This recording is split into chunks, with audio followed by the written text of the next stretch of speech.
तो hello guys, आज मैं लेके आया हूँ एक जबरदस्त एनिमे और ये एनिमे आज ही शुरू हुआ है। तो चलिए इस एनिमे की शुरू करते हैं। तो एनिमे का नाम है the strongest magician in the demon Lord army is a human. तो एपिसोड 1 की शुरुआत में हम देखते हैं, यहाँ पे हमको बताया जाता है कि एक लड़की यहाँ पे कोई किताब खोल के देखती है और उस किताब में लिखा होता है वो ग्रैंडसन है रॉम्बर्ग का और डीमन लॉर्ड आर्मी का कैप्टन है। और उसके बाद हम देखते हैं कि जंग में वही जिसकी बात हो रही थी सेना को लीड कर रहा होता है डीमंस की राज्य की तरफ उनको कब्जा करने के लिए। और यही नहीं, उसका नाम रहता आइक समा और यहाँ पे वो खड़ा होता है उसके पिगी के साथ, जो कि बोल रहा होता है आइक समा, आपने तो कमाल ही कर दिया, इतने बड़े राज्य को एक हफ्ते में ही कब्जा कर लिया, डीमन लॉर्ड बड़े ही खुश होंगे। और हम देखते हैं अगली साइड, तो उसके डीमंस कुत्ते की तरह मार रहे होते हैं यहाँ पे सारे के सारे सोल्जर्स को जो कि ह्यूमन रहते हैं। और आइक समा पहुंच जाता है किंग के पास और बोलता है, किंग,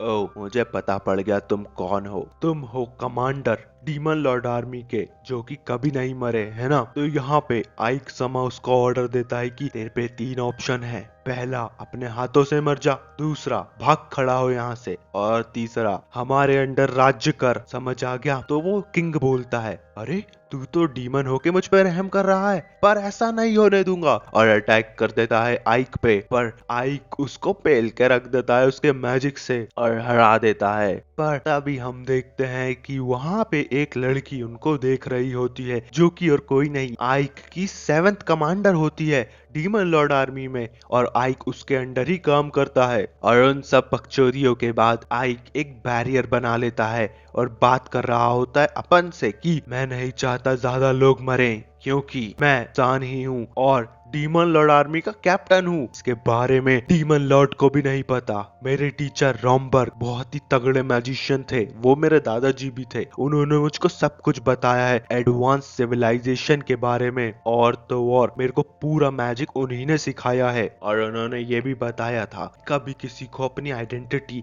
अपना चेहरा मत बताना, ना ही अपना रोब कभी उतारना किसी के सामने, डीमन लॉर्ड को बिल्कुल अच्छा नहीं लगेगा। पर अभी उस बैरियर में वो कुछ भी कर सकता है क्योंकि कोई अंदर नहीं आ सकता। पर नीचे देखता है टेबल के तो एक लड़की छुपी हुई होती है और वो बोलती है, ये क्या हो गया। तो वो लड़की बोल रही है, अरे मेरे को मत मानना भाई साहब, मैं कुछ नहीं बताऊंगी किसी को, और उसका सर फोड़ लेती और बोलता है आइक की इतने सालों से मेरी आइडेंटिटी छुपी रही और ये नौकरानी को कैसे पता पड़ गई 20 सालों बाद। और वहीं आइक को वो पिगी कहीं लेके जा रहा होता है कि आइक समा, अब क्या करना है इस राज्य का, सारी बिल्डिंगों को आग लगा देते हैं और लोगों को काट माट के मार डाक के खा जाते हैं, क्या बोलते हो। तो आइक बोलता है, अरे अरे अगर ऐसा करेंगे तो यहाँ पे बिजनेस कौन करेगा, हमको टैक्स कौन पे करेगा। जिसके बाद बहुत सारे लोग आ जाते हैं आइक के आगे और बोलते हैं, आइक समा हमें आपसे बात करनी है, और बोलने लगते हैं आगे कि कितना पे टैक्स करना पड़ेगा हमको। तो आइक बोलता है, अरे इतना ही देना रे जितना तुम पहले वाले राजा को दे रहे थे, ठीक है ना, पर अगर कोई ने कुछ भी गड़बड़ करी तो जान से मार दूंगा। और गायब हो जाता है एकदम से ही, और गायब नहीं होता, दरअसल उसको कोई बुला लेता है अपने पास। और यहाँ पे वो बोलता है, अरे आपने मेरे को अचानक से काहे को बुला लिया, मैंने मना कर रखा था ना आपको कि मेरे को बुलाने के लिए किसी को भेज देना, पर एकदम से मेरे को समन मत करना यहाँ पे। और वो और कोई नहीं, उसकी कमांडर होती है वही लड़की जो उस पे नजर रख रही होती है स्टार्टिंग में। और यहाँ पे वो उसके दिए हुए गोलम को तो हरा देता है चुटकियों में और बोलती है, कमांडर साबित तो हो गया कि तुम रॉम्बर्ग के ही बेटे हो। और उसका नाम रहता है सेफ्री और वो डायरेक्ट सुपीरियर रहती है हमारे आइक, और वो रहती है एक डीमन, और उसको पूरी जानकारी रहती है कि आइक एक इंसान है ना कि डीमन। और फिर वो तारीफ कर रही होती है कि वाह यार आइक, तुमने तो एक ही हफ्ते में पूरा के पूरा अर्सनाम कैपिटल को कब्जा कर लिया। और ये सब सुन के डीमन लॉर्ड बड़े ही खुश हुए और उनको तुमसे मिलना है। और डीमन लॉर्ड का नाम रहता है डायरेक्टन। जिसके बाद सेफ्री उसको ले चलती है डीमन लॉर्ड के महल के आगे एक टेलीपोर्टेशन मैजिक से, जो सिर्फ उसके सर पे हाथ रखने से ही हो जाता है। और वहीं हम देखते हैं वही नौकरानी जिसको आइक आइडेंटिटी का अंदाजा हो चुका होता है, वो जाग जाती है और बाहर जाने की कोशिश कर रही होती है, पर वो बैरियर के चलते बाहर नहीं जा पाती और वहाँ पे वो कुछ खाने को रख देता है उस लौंडिया के लिए और वो लौंडिया एक खाती है और फिर कुत्ते की तरह सारे के सारे पेल जाती है। पता नहीं कितने सालों से भूखी थी गरीब कहीं की। और वहीं दूसरी साइड देखते हैं आइक और सेफ्री की साइड। तो वो लोग पहुंच चुके होते हैं डीमन लॉर्ड के महल के आगे। वहां पे आगे सिक्योरिटी होती है और आइक बोलता है सेफ्री अगर इन लोगों ने मेरा मास्क और रोब उतरवाया तो मैं क्या करूंगा।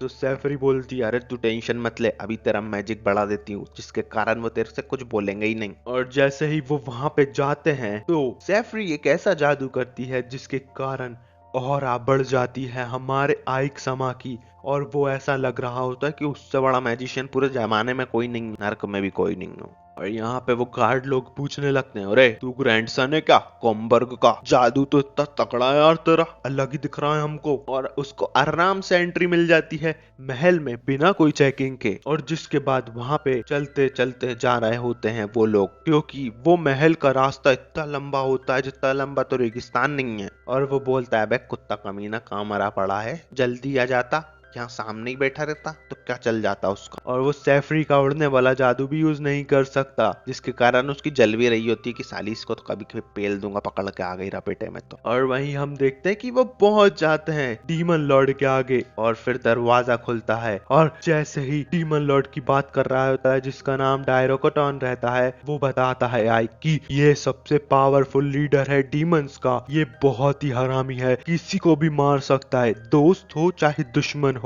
और यही नहीं, इसी के कारण डीमंस फुल कंट्रोल में है अपनी बॉडी के, क्योंकि पहले तो डीमंस अपने आप को ही पेल देते थे एक दूसरे को, पर अब से वो सिर्फ इंसानों को मारते हैं और दूसरे राज्यों पे कब्जा करते हैं। तो डायरोकोटॉन एक अच्छा डीमन लॉर्ड है मेरे नजरिए में तो। और जिसके बाद वो बोलता है आई ऊपर देखो, और वो देखता है ऊपर तो भैंस की पूंछ हो जाती है, क्योंकि वो कोई लड़का नहीं रहता, वो डीमन लॉर्ड तो एक लड़की रहती है बड़ी प्यारी सी। बोलती है डीमन लॉर्ड कैसल में तुम्हारा स्वागत है आई, मैंने बहुत सारी तारीफ सुनी है तुम्हारी कि तुमने अर्सनम को एक ही हफ्ते में पेल कर रख दिया, पूरा कब्जा कर लिया, तुम तो बहुत कुछ डिजर्व करते हो, पर तुमने वहां के लोगों को नहीं मारा, जान हो क्या तुम। और जिसके कारण फट जाती है आइक की। पर सेफ्री बोलती है कि ये रोम्बर्ग का ग्रैंडसन है, ओहो हो इसलिए तुम में इतनी इंसानियत है, रोम्बर्ग भी ऐसा ही था कहीं ना कहीं, पर पावरफुल था। और आइक सोच रहा होता है कि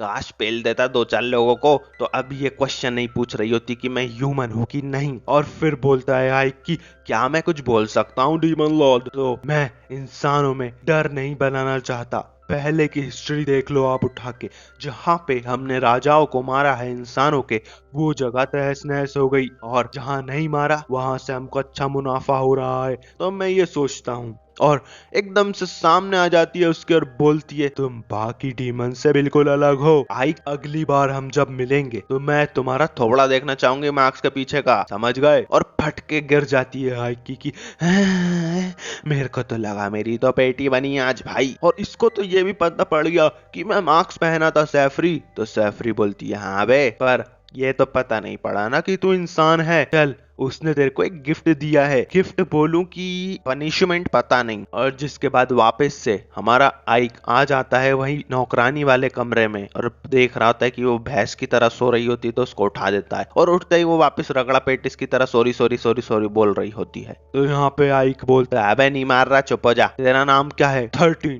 है, ये कैसा नाम है 13? अरे हम गरीबों का ऐसे ही नाम रखते हैं साहब, मेरा मम्मी ने नाम सेती रखा था। चलो कोई बात नहीं, अब तुमको पता पड़ गया है कि मैं इंसान हूँ, तो मैं तुमको अरे मारो मत मेरे को मत मारो, अरे बिल्कुल मत मारो, मैं किसी को नहीं बताऊंगी। अबे चुप तो रह ले, नहीं मार रहा तेरे को मेरी नौकरानी बन के रहना पड़ेगा हमेशा हमेशा के लिए। तो गले से लिपट जाती है, बोला ठीक है मुझे कोई दिक्कत नहीं है। और जिसके बाद वो गिफ्ट जो कि डीमन लॉर्ड ने आइक को दिया था रहता है कि उसको एक रूलर बना दिया गया है इवालियस करके एक जगह का, और वो जगह बिल्कुल फ्रंट में है उनके राज्य के, मतलब कोई भी आर्मी अगर अटैक करेगी तो सबसे पहले इवालियस पे ही अटैक करेगी और अगर वहां पे किसी ने किसी को पेल दिया तो ये सब हार जाएंगे। मतलब फाइटिंग के लिए वो बहुत ही इंपॉर्टेंट पॉइंट है। और उस जगह को तोड़ा फोड़ा था सेफरी ने, बिल्कुल रहम नहीं करा था, बिल्डिंगों को आग के गोलों से उड़ा दिया था पागल ने। और यही बता रहा होता है आइक की ढोर कहीं की, अब बनाएगा कौन उसका बाप। तो पिगी बोलता है अरे साहब 6 महीने लगेंगे इस जगह को रिपेयर करने में। तो आइक सोचता है अबे 6 महीने में तो अपन बचेंगे भी नहीं, चल 1 महीना, सिर्फ 1 महीने का टाइम दे रहा हूं तुम लोगों को। तो पिग्गी बोलता है अरे ये कैसे होगा साहब, हमारी तो पेटी बन जाएगी। तो आइक बोलता है अबे रुक जा, मैं मदद करता हूँ। और वो काम पे लगा देता है डीमंस को भी इंसानों के साथ, ताकि काम फटाफट से हो जाए। और वही बात कर रहा होता है कि पिग्गी अरे साहब कितने तगड़े यार, इनका साथ मैं कभी नहीं छोड़ूंगा, इनने तो इंसानों को भी काम पे लगा दिया, 24 घंटों की शिफ्ट में काम करवा रहा है, 8-8 घंटे, और तो और पैसा भी दे रहा है सालों को, क्या बात है साहब, इनको तो मैं कभी नहीं छोड़ने वाला। और वहीं हम देखते हैं कि वो एक बड़ा से पत्थर को तो ऐसे चुटकियों में गायब कर देता है उसके जादू से, जिसके सामने सबके सब खुश हो रहे होते हैं कि आइक समय को कभी नहीं छोड़ूंगा मैं, तो ये बनेंगे अगले डीमन लॉर्ड। इसी के साथ पहला एपिसोड इस एनिमे का खत्म हो जाता है। और अगला एपिसोड देखने के लिए, शानदार एनिमे देखने के लिए मेरे चैनल को सब्सक्राइब करना ना भूले। Thank you, bye bye.